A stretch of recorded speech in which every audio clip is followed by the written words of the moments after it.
too. And you're trying to do a job. You're trying to promote peace and harmony in this community. And I remember Mayor Bean, and then of course Koch. Even remember Mayor Lindsay, and those kinds of things. It's an incredible feat to try to run a city such as New York, and then of course that we're going to have some problems fiscally, and then for the federal government to tell us to drop dead, that was a bad statement, and it made New Yorkers feel bad too.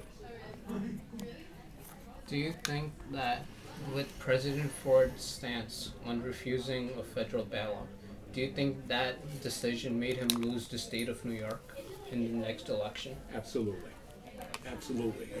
People have good memories when it comes to where they live, and what you say about our state, our city.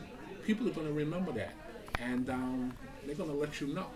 And especially when it comes to politicians, they're going to let you know how they feel about a particular issue, and they will vote you down. Okay. Yeah.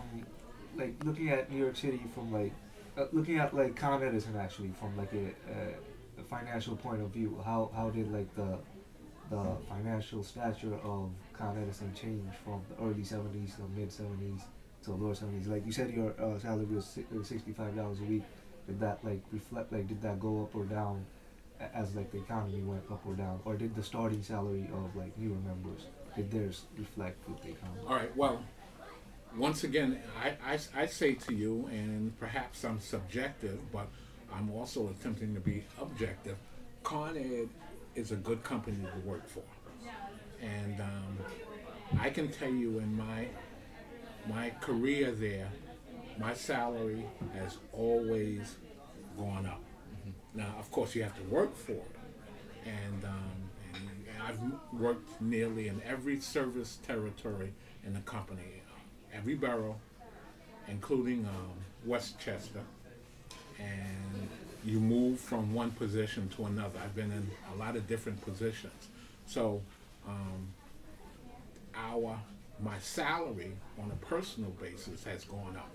The company also attempts to be just and fair with its investors and its stockholders, and so they want to give them a fair return, and the company works towards that end. The company has had problems with the number of personnel. I think I mentioned to you back in the 60s, middle 60s, we had something like 25,000 people. Today, we're on the verge of 14,000, maybe even going down to 13 plus thousand personnel. Now, that drastic decrease was accomplished and for the most part by attrition and by technology. In other words, technology has helped us to reduce the workforce, and the onus is on those people that are there to do a better job. So, and we've had concerns where one of our previous CEOs did not want to have layoffs. There was a 1 year, I believe in the 80s, early 80s, where they laid off 211 management personnel. That never happened before. 211 management personnel, and later on, those people sued. They sued the company, and basically, it was the way that it was done. But in essence, Con Ed has not had layoffs like we see in other places. Who's to say that it will never happen?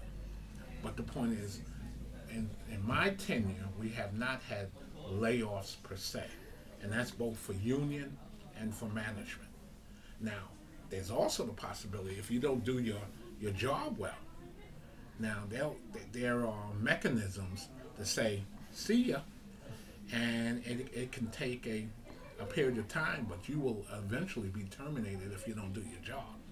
And then of course there's the drug program whereby you're tested.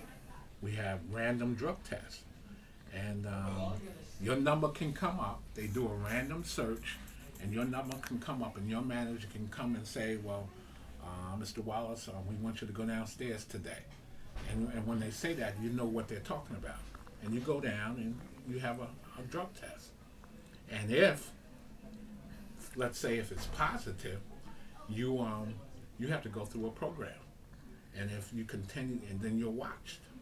So the point is, Con Ed has, again, been very fair and attempted to maintain the roles of its personnel. But at the same time, because we're pressured by the Public Service Commission to do better and to do more with less, because the ratepayer ends up paying for everything we do. Right.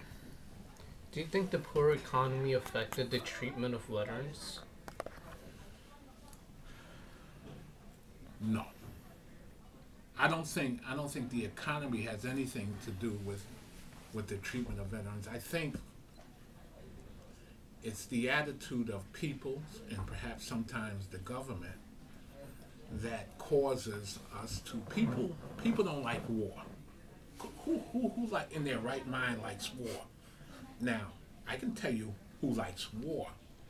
The companies that perhaps build the Hummers, build the tanks, build the helicopters. Maybe they kind of like war. But anybody in his right mind, the average citizen, is not going to like war, because your sisters, now your sisters, can be involved with it. When I was growing up in your age, we had the concern of the draft. So you had that hanging over your heads. So I don't think it's the economy had something to do with it. I think it's that people want to push wars out of their minds. People don't really want to think about Afghanistan. People don't want to think about Iraq. People don't want to think about the numbers of soldiers, military personnel coming back that are wounded, not even counting those who are killed in action. The numbers are what? Up to perhaps almost 5,000 for killed in action between Iraq and Afghanistan. And the wounded in action is like something like 35,000 people. Can you imagine? 35,000 people. So they don't want to hear that. And they want to push it out of their minds. And then the government perhaps did not estimate that we were going to have these kinds of casualties. And so if the Veterans Administration, I think, in essence, have been overwhelmed by that. And the only time people really get into it is when they are involved. It's a family member. There's an article in the paper, I think yesterday or today, about one father found out that the Daily News found a video saying that his son was killed by friendly fire as opposed to by the enemy. So of course that father is going to be involved. But the average citizen doesn't want to be involved. President Obama says we need to have transparency with those coffins coming into, let's say, Dover. And I think the decision was, if the family wants it to be photographed, that's their decision. If they do not want it photographed, then it shouldn't be.